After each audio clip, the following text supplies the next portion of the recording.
If you're new to photography, you're probably thinking to yourself, what camera should I get? What brand should I get? What lens should I use? So many questions. Where you should start from? What type of camera to use? And then it gets really confusing and then you get stuck with using your phone to shoot. There's so many options you can get, but I have an idea of where you can start.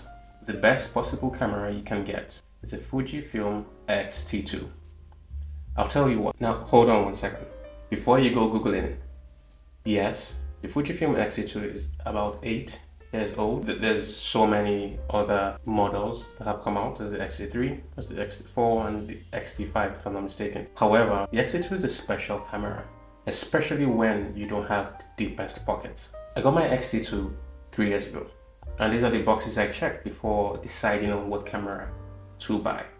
Just like you, I was just starting out and I was very, very confused, but these few points helped me to narrow down my choices. And then I went for the X-T2, and since then it has been the best buy I have ever made, and I do not regret it one bit.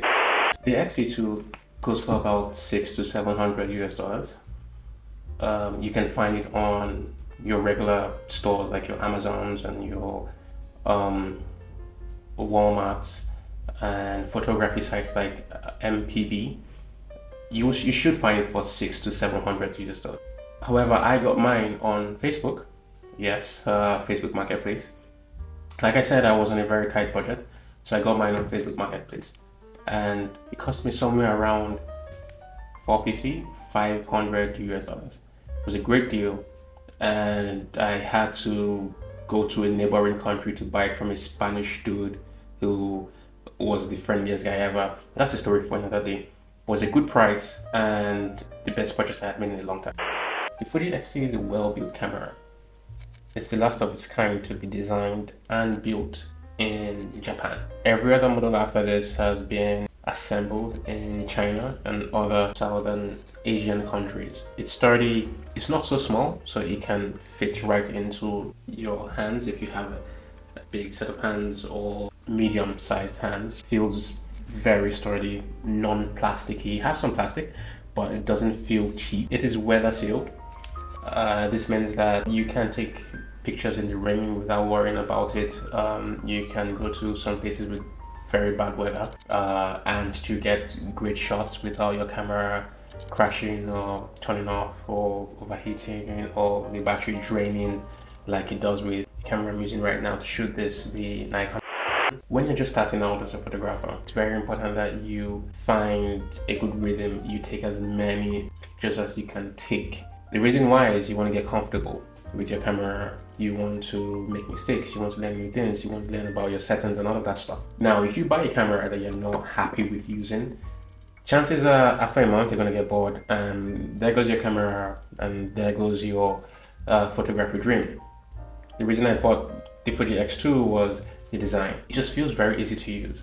With the knobs on top of the camera, it's just fantastic. It means I can easily make changes to the lighting, to the exposure without actually looking out of the viewfinder. To me, that was everything, right? I like looking at my camera, I like holding my camera, so improving was very easy. It looked good, it looked easy to use. I could see the buttons, I could touch the buttons, I could customize the knobs and all of that stuff. And I just kept on shooting and shooting and shooting away. And I was able to improve very quickly in my photography. On a scale of 1 to 10, I would give the Fuji's battery a 7/10. It's a small one, but it packs a good punch. Every experienced photographer will tell you that the lens is actually where you spend the most amount of money in photography. One thing that makes the Fuji stand out is it has two versions of each set of lens. So you have the XF and you have the XC version. The XC is the cheaper one. It is more of plastic, while the XF is more of metal. This 8-year-old beast has a 24 megapixel sensor that comfortably stands out against 2024 cameras.